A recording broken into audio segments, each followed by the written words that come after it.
Hello friends, welcome back to Shrima's kitchen.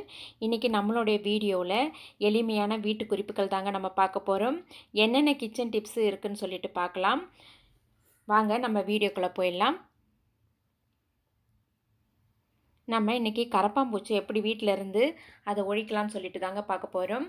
கரப்பாம்பூச்சிக்கு என்ன தான் மருந்து வாங்கி வச்சாலுமே அது நமக்கு சரியாகாது. நிறைய செலவுகள் தான் ஆகும். வீட்டில் இருக்கக்கூடிய பொருட்களை வச்சு நம்ம கரப்பாம்பூச்சி எப்படி சரி பண்ணலாம்னு சொல்லிட்டு பார்க்கலாம். நான் இப்போ ஒரு பவுல் வச்சுருக்கேன். ஒரு ஆனியன் எடுத்துக்கலாங்க. வீட்டில் இருக்கக்கூடிய ஒரு பெரிய வெங்காயத்தை நீங்கள் எடுத்துக்கோங்க. இப்போ இந்த பவுலில் என்னென்ன மிக்சிங்க்கான பொருட்கள்னு பார்த்துக்கலாம். கொஞ்சமாக உப்பு போட்டுக்கோங்க. ஒரு 2 ஸ்பூன் அளவுக்கு உப்பு போட்டுக்கோங்க. கூடவே கொஞ்சம் மஞ்சள் தூள் போட்டுக்கோங்க. ஒரு அரை டீஸ்பூன் அளவுக்கு மஞ்சள் தூள் போட்டுக்கோங்க. மஞ்சள் தூளோட ஸ்மெல் பிடிக்காது. இப்போ நான் பேஸ்ட் எடுத்திருக்கேன். உங்கள்கிட்ட எந்த பேஸ்ட் இருந்தாலும் அதையும் கலந்துக்கோங்க. பேஸ்ட்டோட ஸ்மெல்லும் இந்த கரப்பாம்பூச்சிக்கு பிடிக்காதுங்க. இப்போது உப்பு, மஞ்சள், பேஸ்ட்டு நான் 3யுமே ஒன்றா வச்சுருக்கேன். இப்போ கூடவே நான் இன்னொரு பொருளையும் ஆட் பண்ண போகிறேன். தேங்காய் எண்ணெய் தாங்க நான் இதில் சேர்க்குறேன். தேங்காய் எண்ணெயோட ஸ்மெல்லும் இந்த கரப்பாம்பூச்சிக்கு பிடிக்காது. இப்போ நம்ம எல்லாமே மிக்ஸ் பண்ணி விட்டுக்கலாம். நீங்கள் மிக்ஸ் பண்ணும்போது நல்லா பேஸ்ட் மாதிரி வருங்க. ஒரு ஸ்பூனை வச்சு நம்ம மிக்ஸ் பண்ணிக்கலாம். இந்த மாதிரி கொஞ்சம் நீங்கள் நல்லா மிக்ஸ் பண்ணிக்கிட்டிங்கன்னா உங்களுக்கு ஈஸியாக இருக்கும். அப்போ தாங்க 3மே மிக்ஸ் ஆகி அந்த கரப்பான்பூச்சிக்கு தேவையான மருந்து நமக்கு ரெடி ஆகும். இந்த ஸ்மெல்லு கரப்பாம்பூச்சிக்கு சுத்தமாக பிடிக்காது. இப்போ நம்ம ஆனியன் எடுத்துக்கலாங்க. இதை நம்ம எப்படி யூஸ் பண்ணலான்னு சொல்லிட்டு பார்க்கலாம். இப்போது ஆனியனை நம்ம பாதியாக கட் பண்ணிக்கிறேன். பாதியாக கட் பண்ணிட்டிங்கன்னா உங்களுக்கு இந்த மாதிரி ஒரு லேயராக வரும். அந்த லேயரில் நம்ம அந்த பேஸ்ட்டை எடுத்துக்கலாம். ஆனியனில் நம்ம இந்த பேஸ்ட் வைக்கும்போது இதனுடைய ஸ்மெல்லு அந்த கரப்பாம்பூச்சிக்கு பிடிக்காது.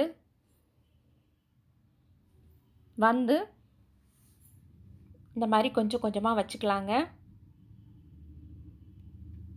எங்கெங்கெல்லாம் கரப்பாம்பூச்சி வருதோ அந்த இடத்துல நம்ம இந்த பேஸ்ட்டு வச்சுக்கலாம். நீங்கள் ஒரு ஆனியன் எடுத்திங்கன்னா போதுங்க. அந்த லேயராக இருக்கிறது உங்களுக்கு ஒரு லேயராக நம்ம எடுத்துக்கலாம். இப்போ நான் வைக்கிற மாதிரி வச்சுக்கோங்க.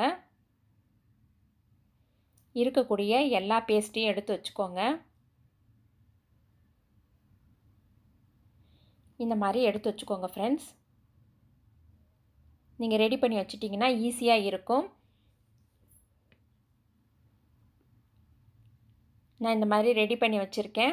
இப்போ இதை நம்ம என்ன செய்யலாம்னு சொல்லிட்டு பார்க்கலாம். இது கரப்பாம்பூச்சி இதனுடைய ஸ்மெல்லை பார்த்தாலே அது அந்த பக்கமே வராது. மோஸ்ட்லி நம்ம கிச்சனில் இந்த டிப்ஸை யூஸ் பண்ணலாம் ஃப்ரெண்ட்ஸ்.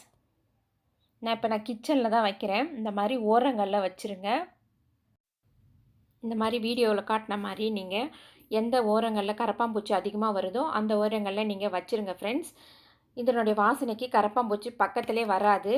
அப்படியே வந்தாலும் கரப்பாம்பூச்சிகளுக்கு அந்த வாசனையில் மயக்கம் வந்துடும். இந்த மாதிரி காலையில் எழுந்து பார்த்திங்கன்னா அதுங்க மயங்கி கிடக்குங்க. நம்ம ஈஸியாக அதுங்க வராத அளவுக்கு பார்த்துக்கலாம். அந்த ஸ்மெல்லுக்கு நமக்கு கரப்பாம்பூச்சி வராது. அடுத்த டிப்ஸ் பார்க்கலாம். இப்போது நான் சாவி எடுத்திருக்கேன். இப்போ இந்த சாவியை எப்படி யூஸ் பண்ணலாம்னு சொல்லிட்டு பார்க்கலாம். 2 சாவி வச்சுருக்கேன். இப்போ நம்ம வெளியெல்லாம் போகும்போது இந்த சாவியை நம்ம எப்படி யூஸ் பண்ணலாம்னு சொல்லிட்டு பார்க்கலாம். இந்த மாதிரி கீ செயின் இருக்கும். இந்த கீ செயினில் இந்த மாதிரி சாவியை 1 பை 1 போட்டுருங்க. எல்லா சாவியுமே நம்ம மிஸ் பண்ணிவிடுவோம். நமக்கு தேவையான சாவிகளை இந்த மாதிரி கீ செயின் நிறைய இருக்குங்க, நம்மள்ட்ட அவைலபிள் இருக்கும். அது ஹோல்ட் பண்ண முடியலன்னா இந்த மாதிரி ஒரு ஸ்பூனை வச்சு சரி பண்ணிக்கோங்க. இல்லைன்னா ஒரு நீட்டாக இருக்கக்கூடிய ஏதாவது ஒரு ஹேண்டில் பண்ணிக்கோங்க. இந்த மாதிரி ஒன்றா நீங்கள் அந்த சாவி அந்த கீ செயினில் கோத்துருங்க ஃப்ரெண்ட்ஸ். இந்த மாதிரி கோத்துடலாம்.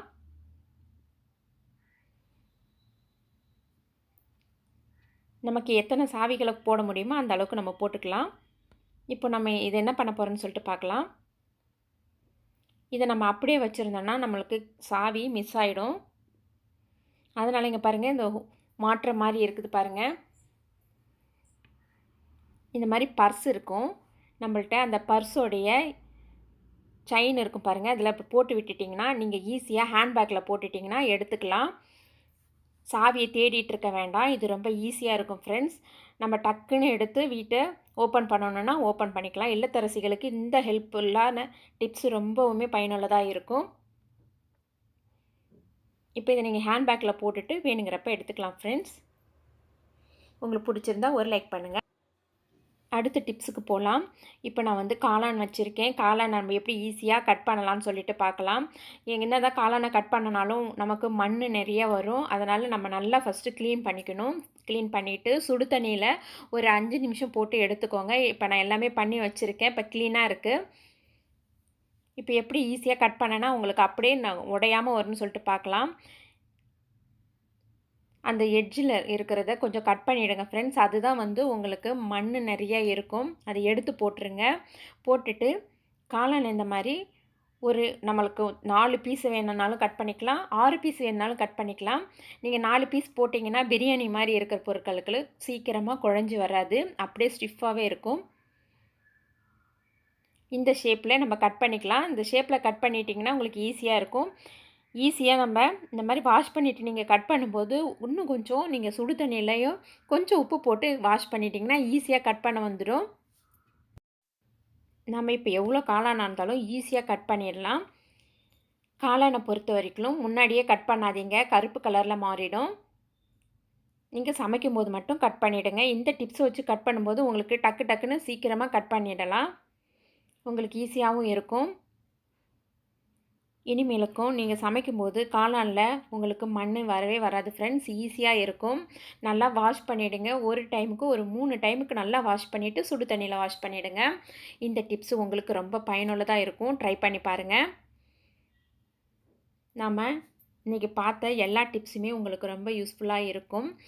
கரப்பான் பூச்சி டிப்ஸ்லேருந்து காளான் எப்படி கட் பண்ணுறதுன்ற டிப்ஸ் வரைக்கும் ஈஸியாக இருக்கும். ட்ரை பண்ணி பாருங்கள் ஃப்ரெண்ட்ஸ். உங்களுக்கு இந்த டிப்ஸ் எல்லாம் பிடிச்சிருந்தா நம்ம சேனலை சப்ஸ்கிரைப் பண்ணுங்கள், லைக் பண்ணுங்கள், ஷேர் பண்ணுங்கள் ஃப்ரெண்ட்ஸ். தேங்க்யூ ஃபார் வாட்சிங்.